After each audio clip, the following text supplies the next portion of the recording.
সকালেই বুকে ব্যথা অনুভব করলে দ্রুত বঙ্গবন্ধু মেডিকেল কলেজ হাসপাতালে ভর্তি করা হয় সড়কমন্ত্রী ও আওয়ামী লীগের সাধারণ সম্পাদক ওবায়দুল কাদেরকে।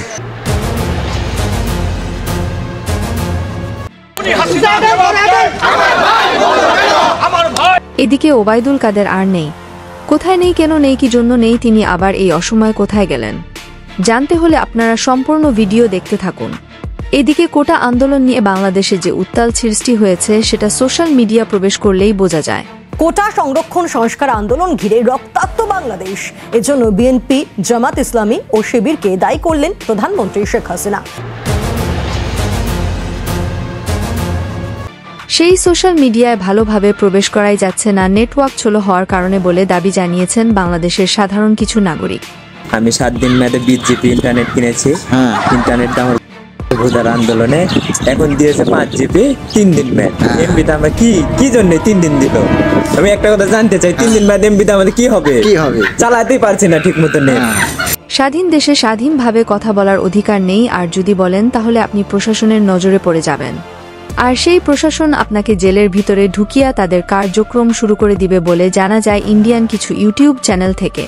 কিন্তু এদিকে ইন্ডিয়ান কিছু সোশ্যাল মিডিয়া থেকে জানা যায় ওবায়দুল কাদের আর নেই, কিন্তু ভিডিওটি শেষ পর্যন্ত দেখে বোঝা যায় যে ওবায়দুল কাদের সত্যি নেই, কিন্তু কোথায় নেই?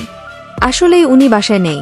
তিনি এই দেশের এই পরিস্থিতি দেখে কেমন করে বাসায় বসে থাকতে পারে ওবায়দুল কাদের, আপনারাই বলেন।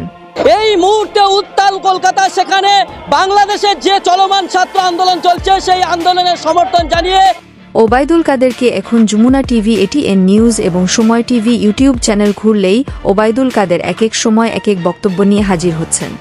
তিনি বিভিন্ন জায়গায় কথা বলছেন, কিন্তু সেই সুযোগটি কাজে লাগিয়ে কিছু ফেসবুক ইউটিউবার থেকে শুরু করে বিভিন্ন প্ল্যাটফর্মে দেখা যায় ওবায়দুল কাদের আর নেই।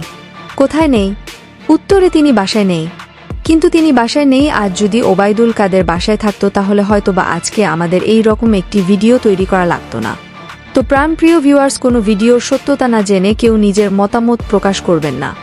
দেশের এমন পরিস্থিতিতে কেউ সাধারণ মানুষকে এমন পোস্ট করে বিভ্রান্ত করবেন না, এটা আপনাদের কাছে আমাদের অনুরোধ। এতক্ষণ সাথে থাকার জন্য ধন্যবাদ। নতুন নতুন আপডেট খবর পেতে চ্যানেলটি সাবস্ক্রাইব করে পাশেই থাকবেন।